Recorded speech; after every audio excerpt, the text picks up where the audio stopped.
Up+Adam. Tractor systems are offline. We are Beyond FM. Beyond FM. The future of broadcasting is here. Up+Adam with Adam Montiel. It's community content from Concentrate.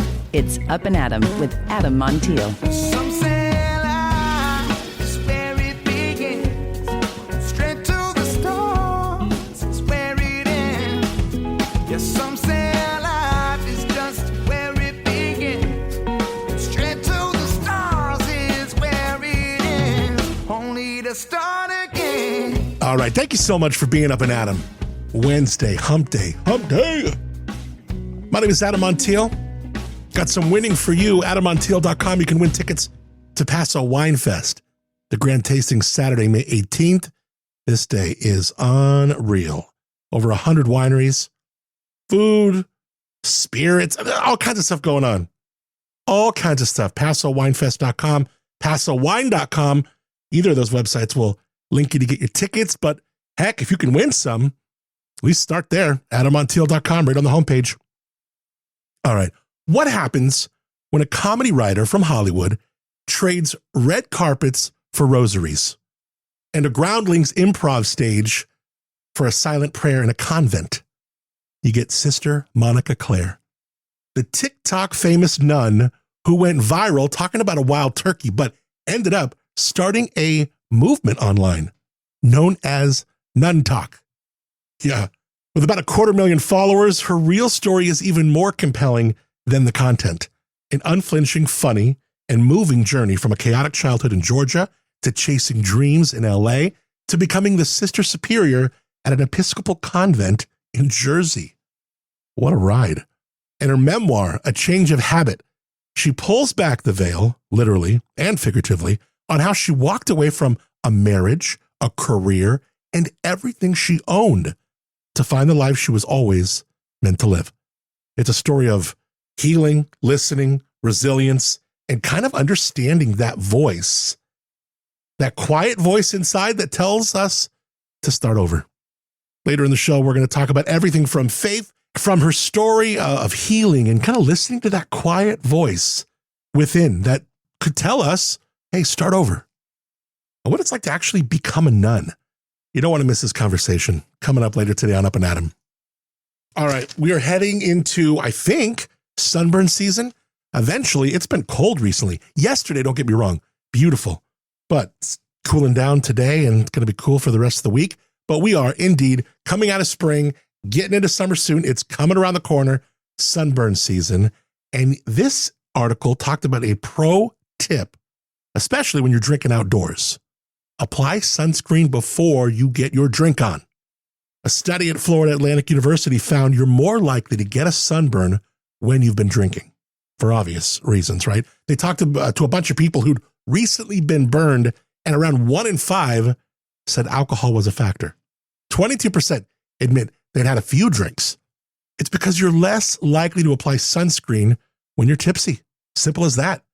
More likely to misjudge how long you've been in the sun, and potentially more likely to pass out in the sun. A few other times you need to remember, 11% said they're working outside when they're getting sunburned. 10% were swimming and 7% exercising. But the top time to pay attention is when you're doing more than one of those things. 43% said they were multitasking when they got fried. So it's good to know. And also you consider being hungover when you're sunburned. Yeah, that's not the perfect pairing. That is not the perfect blend at all. All right, finally, this article was interesting. It was about words and phrases we say wrong on purpose. Now, for some people, it feels like nails on a chalkboard when someone says something wrong. Like when someone says Valentine's Day, yeah, with an M, inside, I go full rage mode. It's like you've never heard it or seen it spelled out. Now, I don't think people are doing that one on purpose, but sometimes people are saying things wrong intentionally. And I'll tell you what I mean. Someone asked the internet, what is your best, I say it wrong on purpose example? And here were the most popular responses. Someone said they call it the Google, mostly just to annoy their kids. I'm going to go on the Google. Totally. We've heard that, right? Pretty funny. Someone else said they like to say, I'll give it a goog. I'll go give it a goog. I'll give it a googe. Soft G. Strategery was number 3 on this list. Inspired by the old SNL bit where Will Ferrell is playing George W. Bush. I think, break that out every once in a while. Instead of saying strategy, strategery. Strategery. How about Merlot with the T? Merlot. Especially when wine tastings, see what they do when you do that. Deers. When you see more than one deer, instead of just saying deer, saying deers. Somebody told me one time it was funny. It's not rocket surgery. Now, they know it's not rocket science, but it's not rocket surgery. Pretty good. It's all water under the fridge. I like that one too. Yeah, it's all water under the fridge. What else is on this list? Pronouncing Arkansas as Arkansas. Pronouncing Pokemon as Pokemon or Pokemans. Pronouncing scissors as skizzers, just to be funny. Or how about sandwich? I think Dane Cook made that popular, didn't he? Some people got silly with this one, saying stuff like, I'm living vicariously through you. And also, how about this one? Self-defecating. Self-defecating instead of self-deprecating. That one's pretty good. And then there's ones that I don't know are happening on purpose. Irregardless. People say that just, they just say it because they say it. Like Valentine's Day. Come on. And then finally, screenshot. For the past tense of screenshot. Oh, did you see that? Oh, yeah. No, I screenshot it. Does not sound right. That does not sound good. Oh, man. All right. Well, look, I'm excited to get into our conversation with a nun. We're going to talk to Sister Monica Clare. Before we do, I want to tell you about the Olive and Lavender Festival, May 10th in Paso. This spring, Paso's downtown city park, about to smell real good. It's the 4th annual Olive and Lavender Festival, Saturday, May 10th from 10 to 4.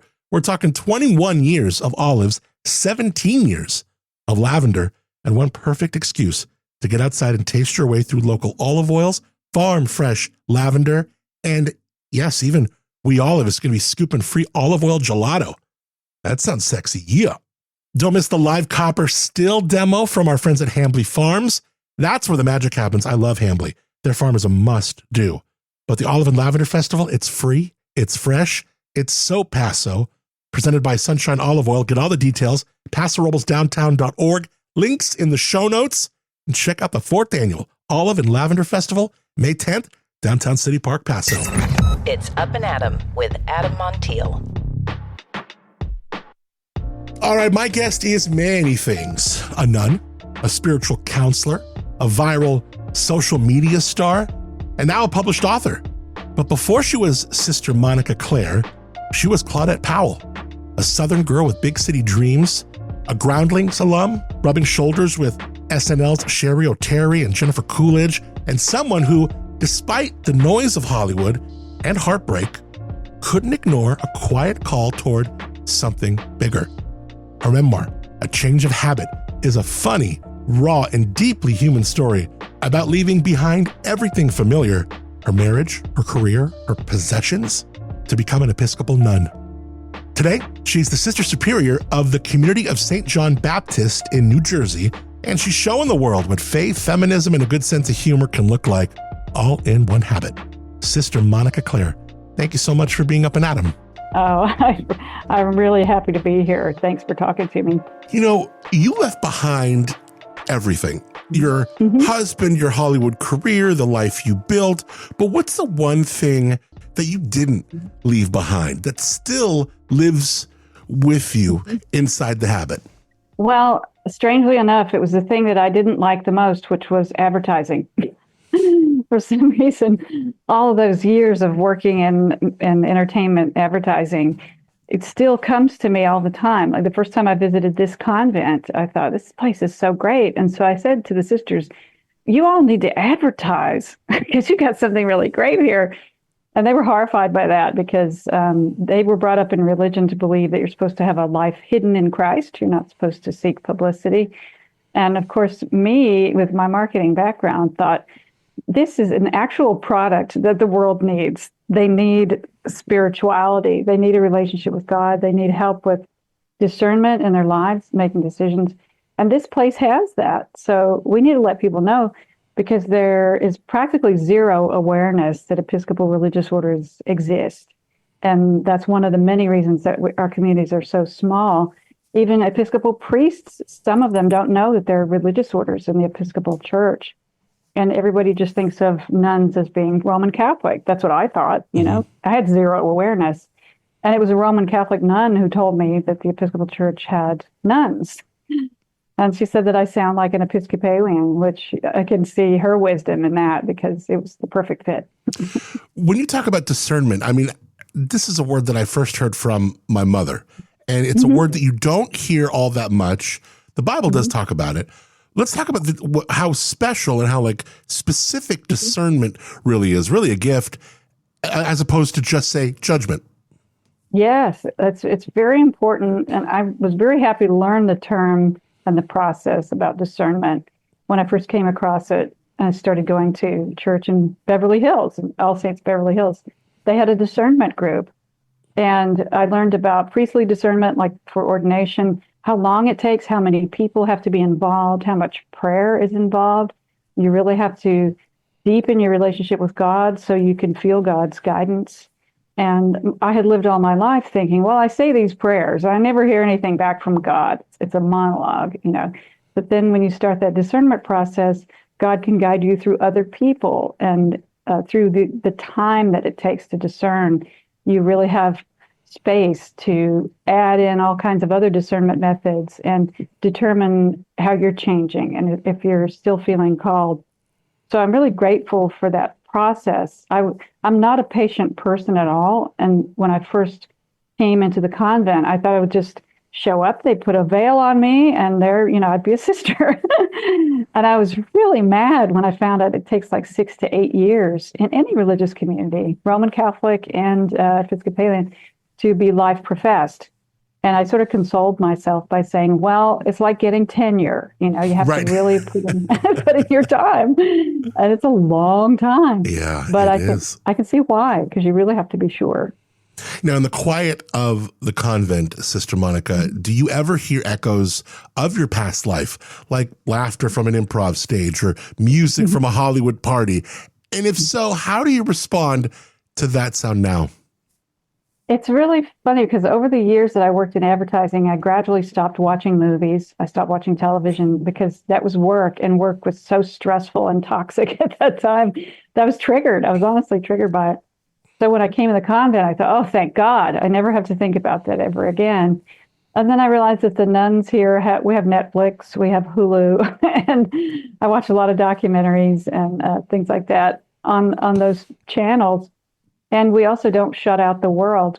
All my actor friends and entertainment friends, I still talk to all of them. And they tell me all about what's happening with their auditions and their agents and all that stuff. I was just hanging out with two of them on Monday, and they're all talking, both of them were talking about their parts that they're up for and everything. And on Monday, I also went to a taping of The Late Show with Stephen Colbert. We were audience members.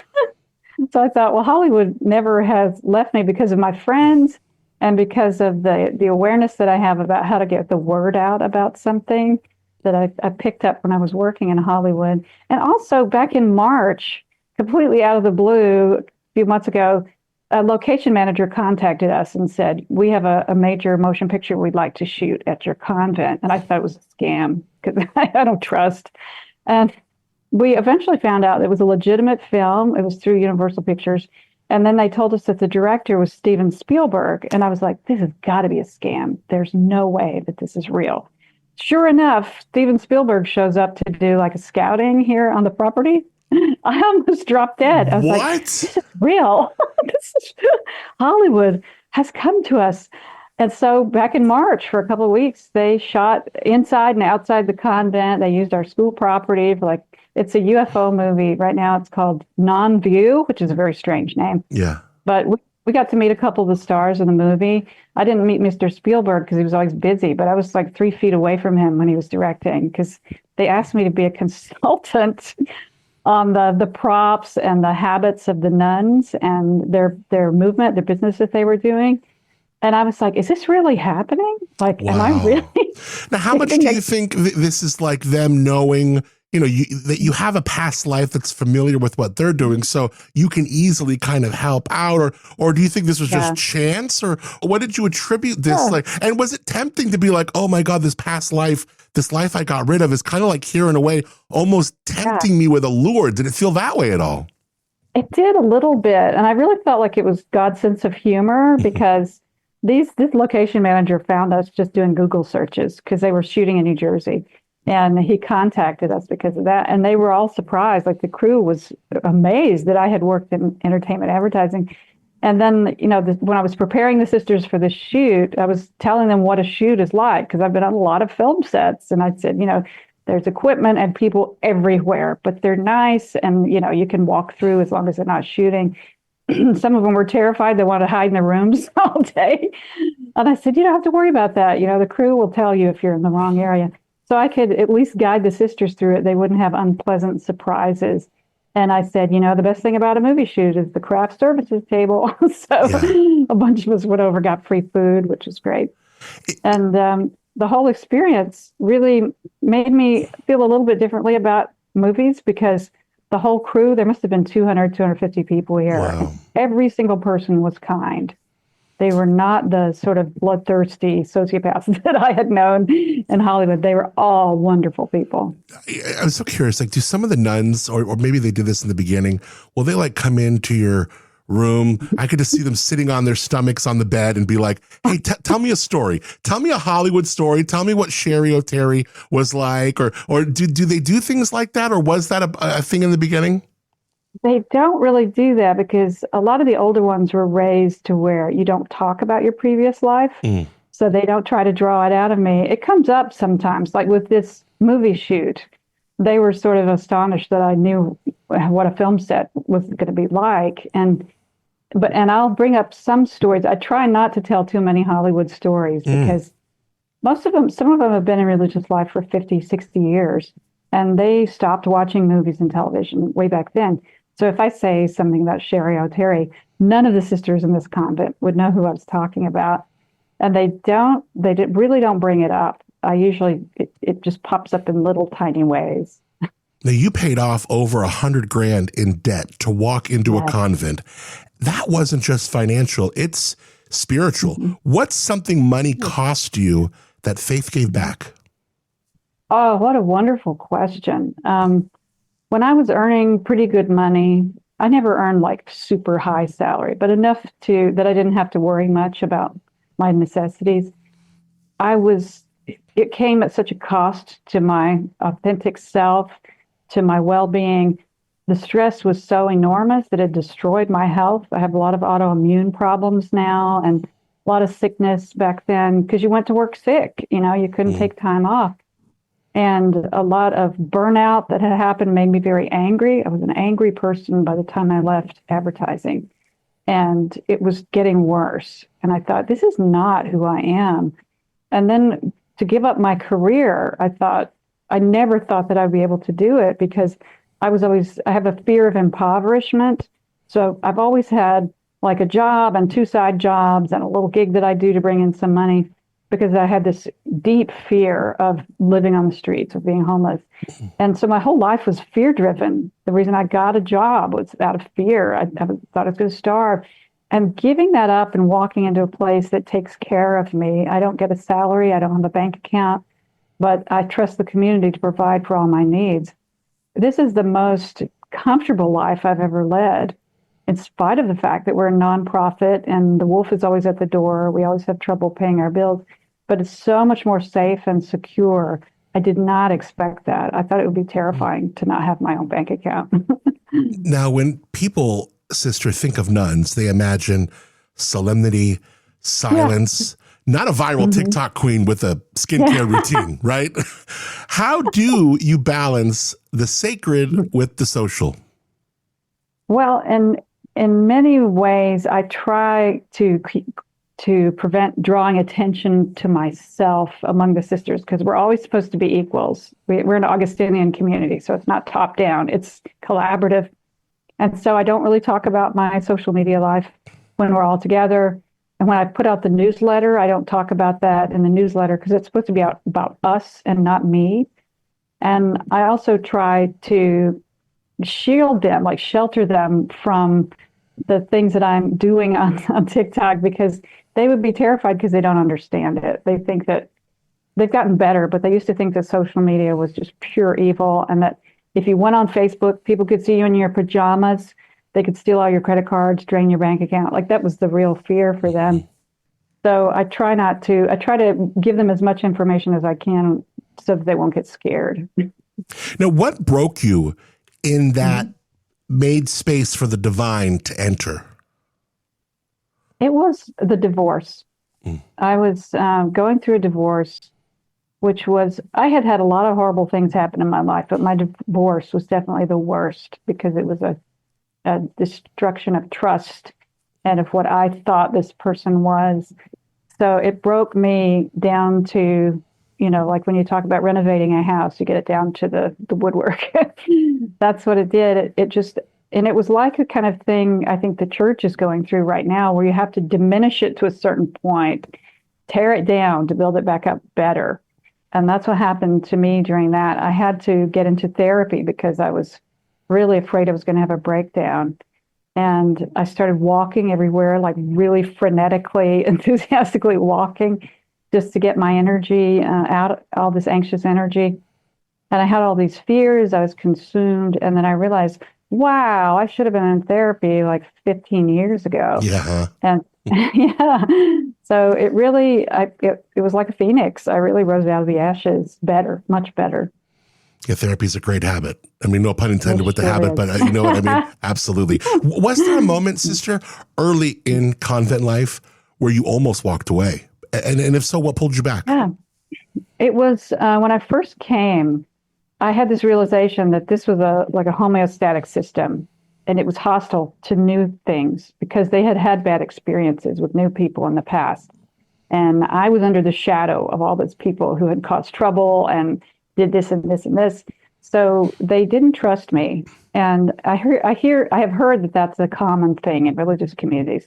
You really have to show these people that they can trust you, that you're not just here to get a free place to live and 3 meals a day. And you're not a troublemaker, and you're not going to, go through ordination and get ordained and then leave. They had a lot of heartbreak, and I realized that I had to help them because I'm a people pleaser. This is me. I have a PhD in people pleasing, so I was able over time to gain their trust and show them that I was serious. They had a lot of misgivings about me because I was coming from Hollywood. They thought I was a superficial person that had lived this supposedly glamorous life. And so I had to show them that, no, underneath all that, I was this person who wants to be a sister. So as a newcomer in convents, it's really tough. One of my friends says religious orders eat their young because when you come in as an outsider, it takes years to build up the trust. What's the most, I kind of want to break a few habits about the habit. Now that pun wasn't intended. Yes. What's the most, jokes write themselves. Yeah. What's the most misunderstood thing about modern nuns? I think that the public perceives us as being very controlled and suppressed, that we live a life that is not joyful, that it's very solemn, and that it's all about giving up stuff and suffering. And I want to tell people, for those who are truly called, it's the opposite of that. Your life becomes like a garden that's been dead over the winter, and it suddenly starts producing fruit. You really come into your own self, your true self, if you're called to the life. People who aren't called to the life do find it very restrictive, and it's too much of a hardship for them. But to those of us who tend toward this way of life naturally, it's like, oh, thank God, I don't have to ever go to another cocktail party as long as I live. I don't have to date. Dating is awful. Right. How did you first dial in the social media? And is it something that you, with what you are taking in, like you said, you got Hulu, but you don't watch a whole lot of like TV and stuff like that. Were you digesting some of it too, to quote, see how to do it right, where the algorithm favors you. And then how did you blow up? I mean, because on social media, we're talking 250,000 plus. We're talking a lot of people following you and on the platforms here. Thank you. Yeah, I mean, I was really surprised because I thought that my content was so niche.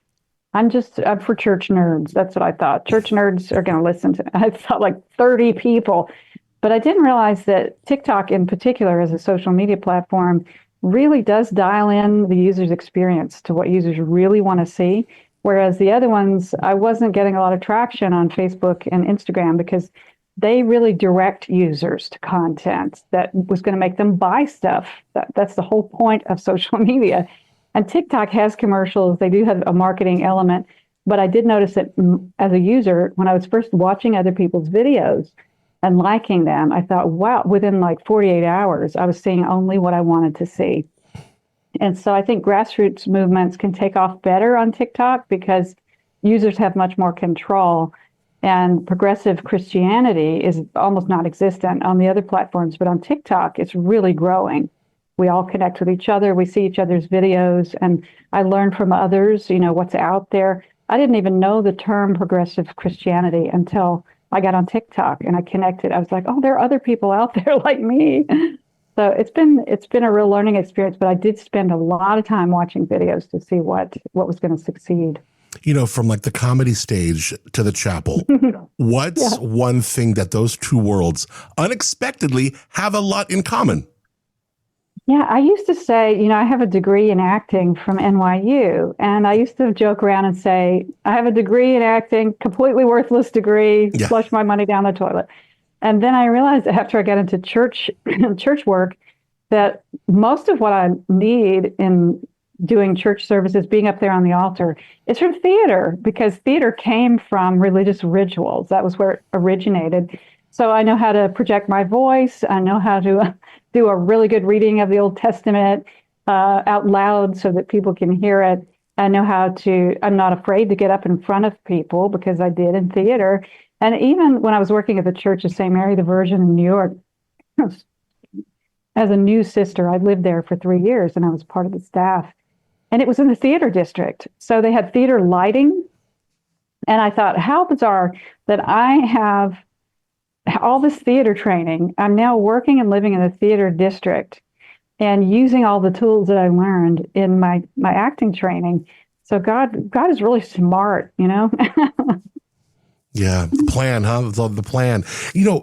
You've spoken, and I love that you brought this up because I've been talking about this and kind of recently. So it's almost like been this theme, and getting different people who are good at what they do, who love what they do, who have passion about what they do, all speaking about imposter syndrome.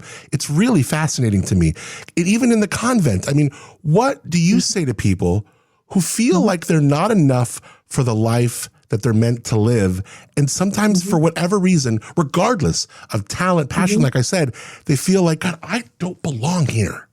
Yeah. I mean, so many people talk to me about imposter syndrome, which I would say I'm like the archbishop of imposter syndrome because I had it all my life. I was in the wrong ball game for many, many years. So I really was having imposter syndrome because other people were called to advertising. They loved it. That was the reason they got up every morning. And I was not. I was a fraud. I was pretending. And I try to tell people, because I'm a spiritual counselor and I talk to people about this kind of thing a lot. And I always say, you got to be gentle with yourself. If you're following what you believe is a real call, genuine call, then you have to understand that you still need to be a beginner and learn it. There's a learning curve. If you're not great at it, that's okay, because you've got a couple of years to try and learn it. And if you still feel like it's not resonating with you, maybe you need to think about going somewhere else. Maybe this is not for you if it's just not working.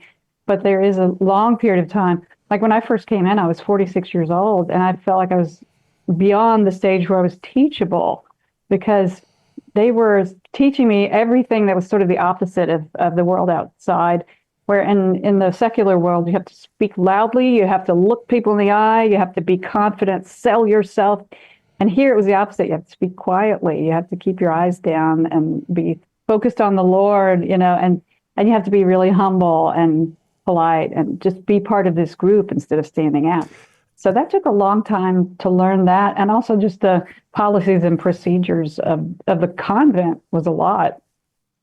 I was so curious, the book, like how it came together. Was it an arduous process? Did it stream really fluidly? And who it's for? And how did it feel to see your childhood pain kind of show up again on the pages in your book? Did it feel alive? Did you feel alive again in a way like you were no longer hiding?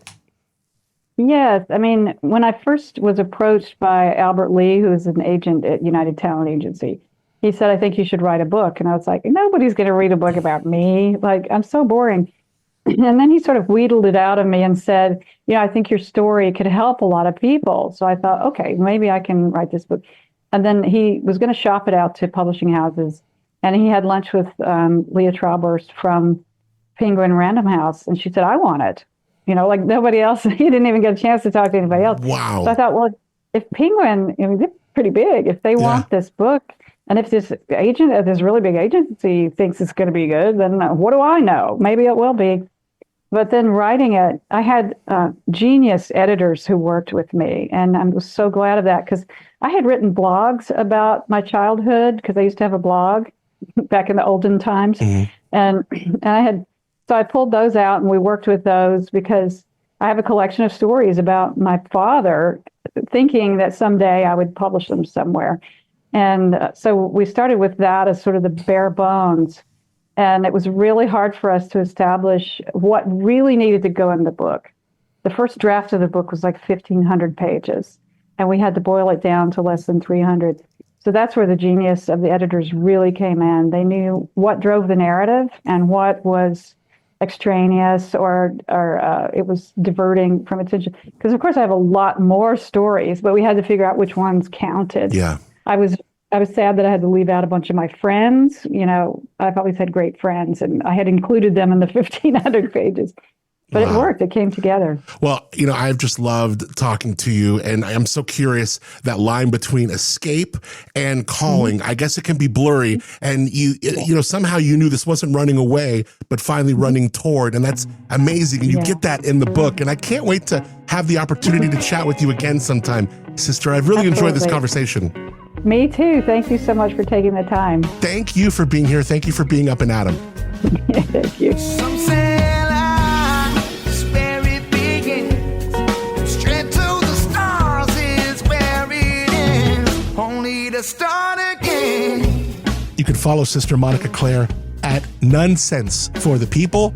Get it? Nonsense? Clever. And be sure to pick up her brand new memoir, A Change of Habit, available wherever you get your books. We got the links on Amazon right there in the show notes. It's a good read, too. All right, I want to thank our friends Dow for being Up and Adam. First off, they just dropped something called A Taste of Luxury. These little tiny vials with big flavor. Get to sample their best wines and maybe not drop a premium price for a big bottle, but try them by the glass. These sleek 100 ml pours. It's like a first-class flight for your palate. Then there's Dow Plus.